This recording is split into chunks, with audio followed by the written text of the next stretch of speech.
नमस्कार, आपलं झेंडे अकॅडमीमध्ये स्वागत आहे.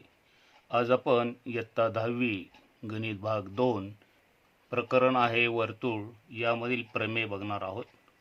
प्रमेय आहे वर्तुळाच्या केंद्रातून जीवेवर काढलेला लंब जीवेला दुभागतो हे सिद्ध करा. परीक्षेमध्ये फक्त प्रमेय दिलं जातं, त्यावरून तुम्हाला आकृती, पक्ष, साध्य आणि रचना, जर रचना असेल तर रचना करायची आहे आणि नंतर सिद्धता. यामध्ये आपल्याला फक्त प्रमेय दिलं आहे असं गृहीत धरून आपण सर्व गोष्टी करणार आहोत.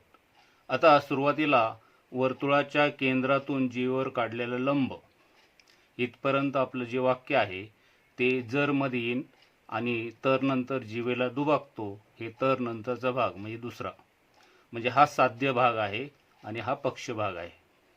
मग ह्यावरून आपल्याला आकृती जर काढायची झाली तर इथे ओ केंद्र घेऊया आपण वर्तुळाचं आणि एक वर्तुळ काढूया. त्यामध्ये ए बी ही जीवा घेतलेली आहे. ह्या ओ केंद्रातून या जीवेवर लंब टाकायचा आहे आणि मग आपल्याला साध्य करायचं आहे की ती जीवा दुभागली जाते.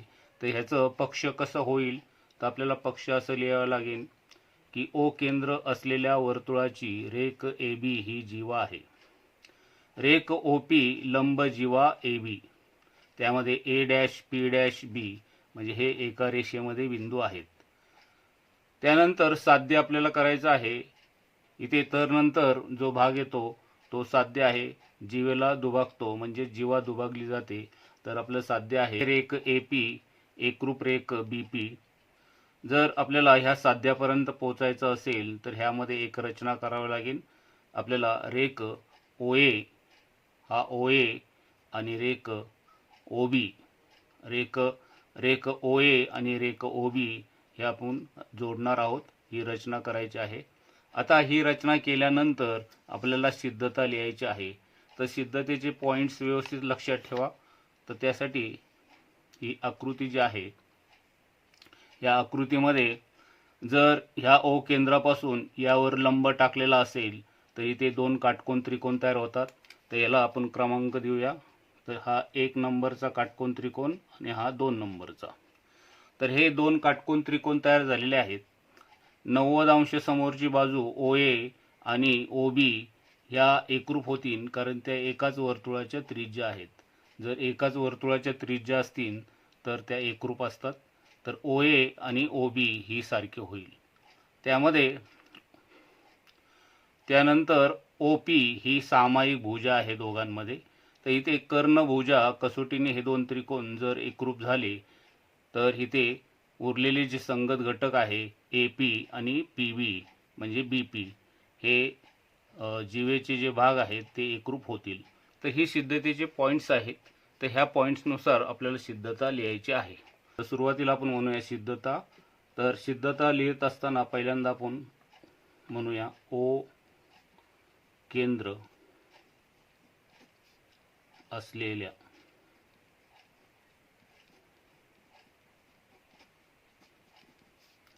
वर्तुळाची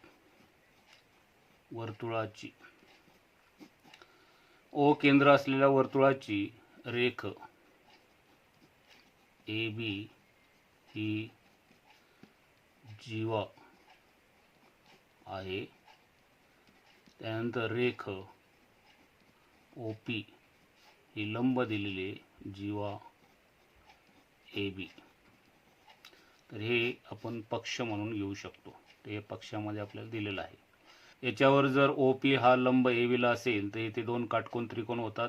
तर ह्या काटकोन त्रिकोणांना आपल्याला एकरूप दाखवायचं आहे. तर इथं म्हणूया त्रिकोण ए पी ओ आणि त्रिकोण ए पी ओ आणि त्रिकोण बी पी ओ या काटकोन त्रिकोणात. इथे 90 अंशाचे कोन असल्यामुळे हे काटकोन त्रिकोण आहेत. तर ह्या काटकोन त्रिकोणामध्ये आपल्याला इथे कर्ण ओ ए एकरूप कर्ण ओ बी याला म्हणावं लागेल. याला कारण द्यायचं आहे एकाच वर्तुळाच्या त्रिज्या, जर एकाच वर्तुळात त्रिज्या असतील तर त्या एकरूप असतात. आता सामायिक भुजा घेऊ आपण. भुजा OP एकरूप भुजा OP, याला म्हणायचं सामायिक भुजा. दोघांमध्ये येते ती. कर्णभुजा कसोटीने हे दोन त्रिकोण एकरूप दाखवू शकतो. तर एकास एक संगती लावूया आपण. तर इथे आपण A कडून असं जाऊया. तर A कडून आपण दोन रेघांकडे गेलो, इथे B कडून दोन रेघांकडे जावं लागेल. तर एकास एक संगती ह्या पद्धतीने जर लावली तर इथं म्हणावं लागेल त्रिकोण APO एकरूप त्रिकोण BPO. याला कारण द्यायचं आहे कर्णभुजा कसोटी. आता ज्यावेळेस हे दोन त्रिकोण एकरूप होतील कर्णभुजा कसोटीनुसार, तर त्याचे उरलेले संगत घटक, तर इथे पहिलं दुसरं अक्षर आपण घेऊया AP आणि इथे BP. तर इथं म्हणावं लागेल रेख AP एकरूप रेख BP. तर इथे एकरूप त्रिकोणाच्या संगत बाजू एकरूप. एकरूप त्रिकोणाच्या संगत बाजू एकरूप असं त्याला कारण देऊन इथं शेवटी म्हणावं लागेल हे सिद्ध. शेवटी म्हणायचं हे सिद्ध. आता जे प्रमेय पाहिलं त्याचा व्यत्यास प्रमेय आहे. तर इथं म्हणूया व्यत्यास प्रमेय. वर्तुळाचा केंद्र व जीवेचा मध्य यांना जोडणारा रेषाखंड जीवेस लंब असतो हे सिद्ध करा. हे व्यत्यास प्रमेय आहे. तर ह्या अगोदरच्या प्रमेयामध्ये आपल्याला लंब दिला होता, आता आपल्याला लंब आहे असं सिद्ध करायचं आहे.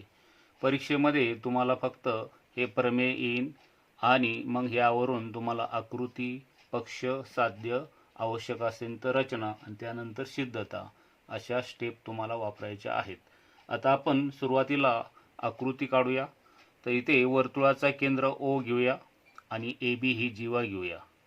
आता इथे वर्तुळाचा केंद्र व जीवेचा मध्य हे आपल्याला जरमध्ये येईल आणि मग नंतर त्यांना लंब असतो ते साध्यामध्ये येईल, म्हणजे तर नंतरचा भाग. तर जर आणि तर मध्ये हे जर प्रमेय केलं तर आपल्याला पक्ष काय आहे आणि साध्य काय आहे हे कळून येईल. तर पक्षामध्ये आपण इथे मध्यबिंदू घेणार आहोत. तर इथं ABचा मध्यबिंदू P आहे म्हणून ABचे दोन भाग होतील. तर आपल्याला साध्य करायचं आहे की OP हा लंब आहे ABला.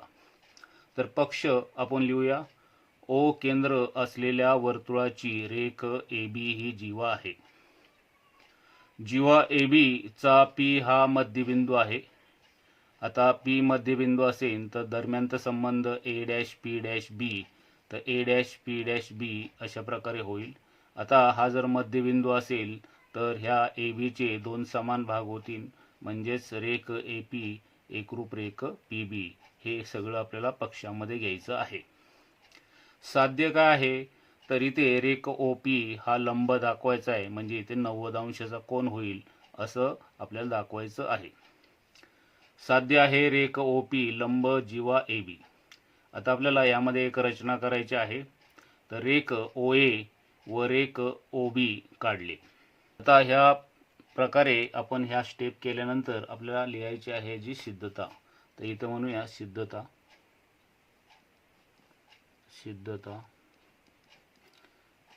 आता याची सिद्धता कशा प्रकारे लिहायची त्याचे पॉइंट्स व्यवस्थित समजून घ्या. जर तुम्हाला सिद्धता व्यवस्थित समजली तर ती पटापटा तुम्ही लिहू शकता. आपल्याला ABचा P हा मध्यबिंदू दिलेला आहे, म्हणजे AP जेवढे आहे तेवढी PB आहे. ही मधली सामायिक भुजा आहे आणि AO आणि OB ह्या एकाच वर्तुळाच्या त्रिज्या आहेत, त्यामुळे त्या एकरूप होतील. तर यामध्ये जर त्रिकोण 1 आणि त्रिकोण 2 यांचा जर विचार केला तर ह्या पहिल्या त्रिकोणाच्या 3 बाजू, ह्या दुसऱ्या त्रिकोणाच्या 3 बाजूंशी एकरूप होतात. इथे बा बा बा म्हणजे 3 बाजूंची कसोटीने हे 2 त्रिकोण एकरूप होतील. एकरूप त्रिकोणामध्ये उरलेले संगत घटक एकरूप असतात. मग इथे जो APO हा जो कोन आहे तो BPO ला एकरूप दाखवायचा आहे. हे जर कोन एकरूप झाले असतील तर हे रेषीय जोडीतले कोन आहेत. रेषीय जोडीतल्या कोनांची बेरीज 180 अंश असते. तर त्यामुळं ह्या दोघांची बेरीज 180, हे दोघं एकरूप असल्यामुळं या प्रत्येकी 90-90 अंश येतील. तर ह्या सिद्धतेचे पॉईंट्स आहेत. तर ही सिद्धता आपल्याला ह्या पद्धतीने लिहायची आहे. तर आपण सुरुवातीला म्हणूया O केंद्र वर्तुळात आपण हे 2 त्रिकोण घेणार आहोत.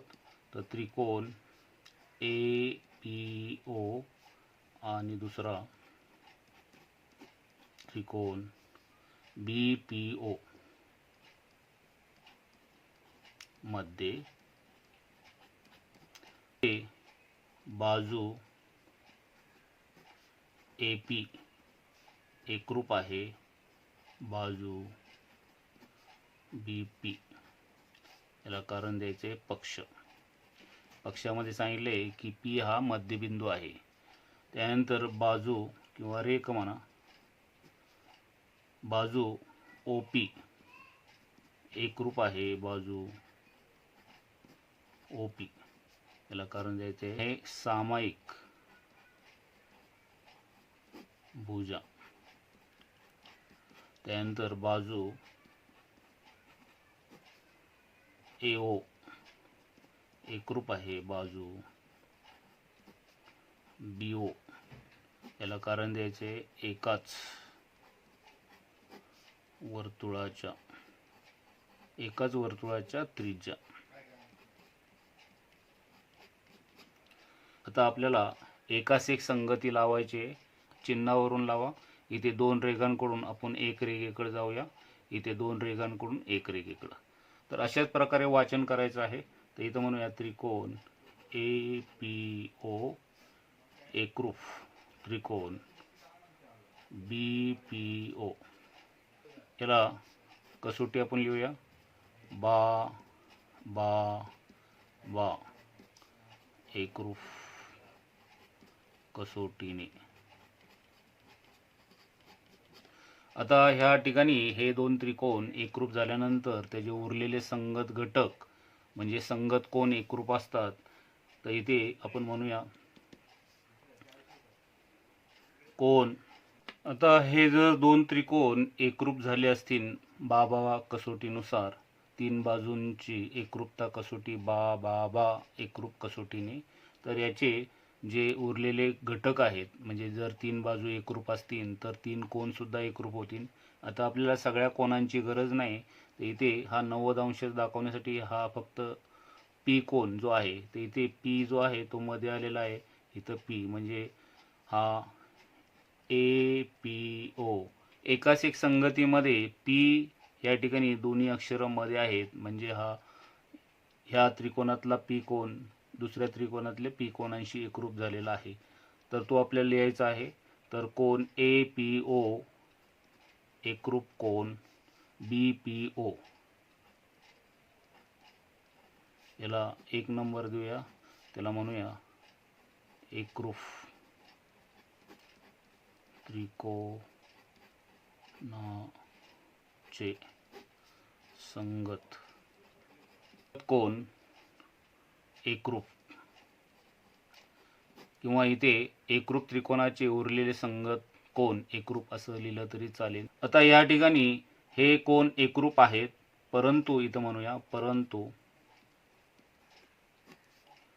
कोन APO अधिक कोन BPO हे जे कोन आहेत त्यात कोनांची बेरीज 180 अंश असणार आहे. त्याला कारण द्यायचं आहे रेषीय जोडीतील कोन. रेषीय जोडीतील कोनांच्या मापांची बेरीज 180 अंश असते, म्हणून इथे रेषीय जोडीतले कोन आहेत म्हणून त्यांची बेरीज 180 अंश आहे. विधान क्रमांक 1 मध्ये हे दोन्ही कोन एकरूप आहेत, तर त्यापैकी कोणतंही एक नाव तुम्ही घ्या. तर इथे 1 अधिक 1 असं 2 म्हणू शकता. 1 आणि 1 2 कोन झाला. कोन APO बरोबर 180 अंश. तर इथे विधान 1 वरून आता कोन APO बरोबर 180 अंश भागिले 2, हे 2 गुणिले आहेत, इकडे आल्यानंतर भागिले होतील. तर 180 अंशाला 2 ने भागा, तर 2 1 2, 92 18, 2 0 0, म्हणजे कोन APO जेवढा आहे तेवढाच कोन BPO आहे आणि या दोघांचं माप 90 अंश आलेलं आहे. आता तर आपल्याला साध्य करायला लावलं होतं ते आपण इथे लिहूया. तर रेख OP लंब जीवा AB आणि हे सिद्ध.